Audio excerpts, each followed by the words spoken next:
Police का कहना है कि एसआईटी गठित हो गई है, हम जांच कर रहे हैं और जांच में सब कुछ सामने चीजें आ गई, फिर क्या दिक्कत हो रहा है? पुलिस कह रही है कि हम जांच कर रहे हैं, एसआईटी का गठन हो चुका है। तो एसआई की टीम डेली आ रहा है पतियामा और लड़की का भाई या माता पिता को कह रहा है कि तुम ही लोग दोषी है। जो घटना पटना में होबे नहीं किया, जो घटना हुआ जो पतियामे गांव में हुआ है। अब ऑफिस से हम पूछते हैं कि अगर घटना ये गांव में होता तो पटना में ये सवाल कैसे उठता।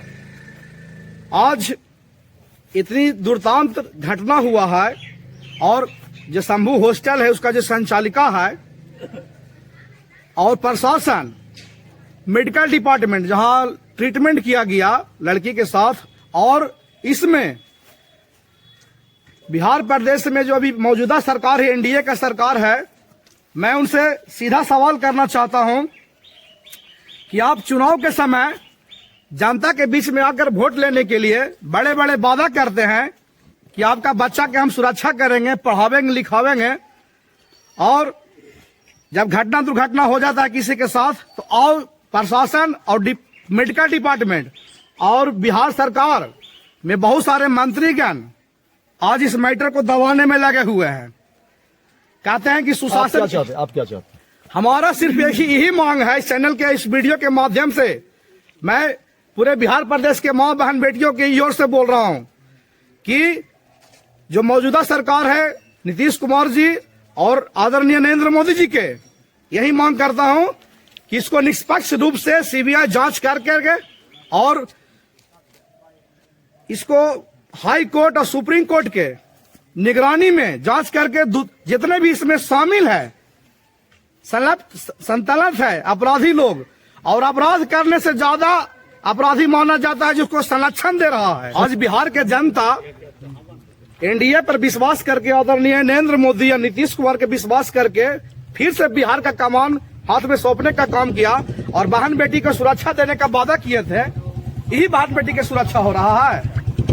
बहन बेटी की सुरक्षा ही हो रहा है कि आज 11 दिन हो गया घटना के और अभी तक अपराधी का नाम पता नहीं कर पाए आप। यही सुशासन की सरकार है। लॉ एंड ऑर्डर कहाँ है? हम सरकार से सवाल पूछते हैं, मोदी जी से पूछते हैं सवाल कि आपका विधानसभा का चुनाव में आरजेडी के खुले मन से आपका माँ गुजर गई थी और आपको माँ के गाड़ी दे दिया था आरजेडी के कार्यकर्ता, तो आपने 24 घंटा के अंदर उसको अरेस्टिंग करवाने का काम किया। तो इससे ही बात साबित न होता है कि बड़ा बड़ा नेता के बहन बेटी के साथ इज्जत का खिलवाड़ होगा तो उसका अरेस्टिंग हो जाएगा, और गरीब का बहन बेटी के साथ इतना बड़ा अन्याय हो गया, अत्याचार हो गया, तो इनके साथ न्याय नहीं होगा क्योंकि ये गरीब हैं। इनको कोई सुनने वाला नहीं है, इनका कोई आवाज उठाने वाला नहीं है। यही ना साबित करना चाहते हैं नीतीश कुमार जी सुशासन के सरकार के नाम से जाने जाते हैं। कहाँ है सुशासन की सरकार? सारा सारा सारा सारा पुलिस प्रशासन, मेडिकल डिपार्टमेंट और भ्रष्टाचार के तो गंगा बह रहा है? एक अभी सुना है कि कोई मंत्री या नेता और विधायक का बेटी के साथ ऐसे हुआ है? अभी ना जाने। अगर अब आप लोग क्या चाहते हैं? हम चाहते हैं कि निष्पक्ष रूप से सीबीआई का जांच होवे और सुप्रीम कोर्ट हाई कोर्ट की निगरानी में होवे। जो ईमानदार है। एसआईटी पे भरोसा नहीं है? नहीं भरोसा। एसआईटी वाला तो सुन रहे हैं कि सर वो बिहार सरकार का चीज ही है, इसीलिए इसको उजागर नहीं किया जा रहा है कि इसमें बड़े बड़े राजनेता सम्मिलित है, इसमें फंस जाएंगे। सम्मिलित है इसमें पूरा जो है कि भाया मीडिया के तहत ऐसा हम लोग को जानकारी मिल रही है। इसमें बड़े बड़े नेता लोग लगे और लड़की के पिता को सरकार में रहने वाले लोग के आदमी इसमें लगे हुए हैं। उसी को दबाने के लिए, उसी को बचाने के लिए तो एसआईटी या बिहार सरकार इस मामला को दबाना चाहती है। लड़की के पिता भाई के डेली एसआईटी की टीम जो है, पुलिस प्रशासन है जो डरा धमका के उनको खामोश करने का काम कर रहा है, डरा रहा है कि आवाज ना उठावे, ना ही मीडिया के सामने कुछ बोले। मतलब लड़की के घर वाले को डरा रही है? पिता का स्टेटमेंट है। पिता बोल रहे हैं कि हमको डेली डराने धमकाने का काम कर रहा है। 5 दिन से एसआईटी आ रही है पटना से, टॉर्चर कर रही है। बताइए कैसे बिहार का कर रही है? कैसे बिहार का बहन बेटी बचेगी? कैसे बचेगी? कोई अपना गरीब आदमी कैसे जमीन बेच के, सोना बेच के अपन बहन बेटी के पढ़ने के लिए भेजता है बाहर में, क्या बोले नेता विधायक मंत्री के बड़ा बड़ा आदमी के डॉक्टर इंजीनियर बनेगा?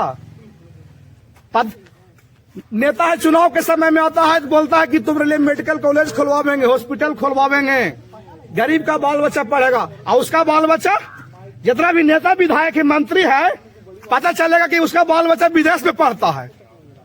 और उसका बाल बच्चा के साथ अगर कुछ हो जाता ना अभी, तभी संविधान बदल जाता, कानून बदल जाता, न जाने कितना आयोग गठन हो जाता।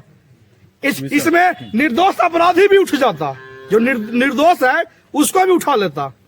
तो देखिए, ये आम लोग हैं, घर वाले हैं, परिजन हैं, गांव के लोग हैं, और सब लोग अपनी अपनी बात जो है वो अलग अलग तरीके से उठा रहे हैं, बता रहे हैं। क्योंकि एसआईटी के बाद लगातार कहा जा रहा है कि एसआईटी की टीम जो है इस गांव में आ रहे, पतियामा गांव में आ रहे हैं, जहां पर रणनीत छात्रा का घर है। और आरोप बेहद गंभीर है। कहा जा रहा है कि जहां पर जांच होनी चाहिए थी, अपराधियों को पकड़ना चाहिए था, जांच करीने से होने चाहिए थे, हॉस्पिटल और पुलिस की जो भूमिका पर सवाल है उस तरफ जांच होनी चाहिए थे। और घर वाले परिजन कह रहे हैं कि ऐसा नहीं हो करके परिजन पर ही पुलिस दबिश बना रही है, परिजन से ही अलग अलग तरह के सवाल किए जा रहे हैं और परिजन इससे परेशान हो रहे हैं। परिजन का कहना है कि हमें टॉर्चर किया जा रहा है। और एक बार फिर से पुलिस के ऊपर, एसआईटी के ऊपर गंभीर सवाल हो रहे हैं, खड़े हो रहे हैं, सरकार के ऊपर सवाल खड़े हो रहे हैं।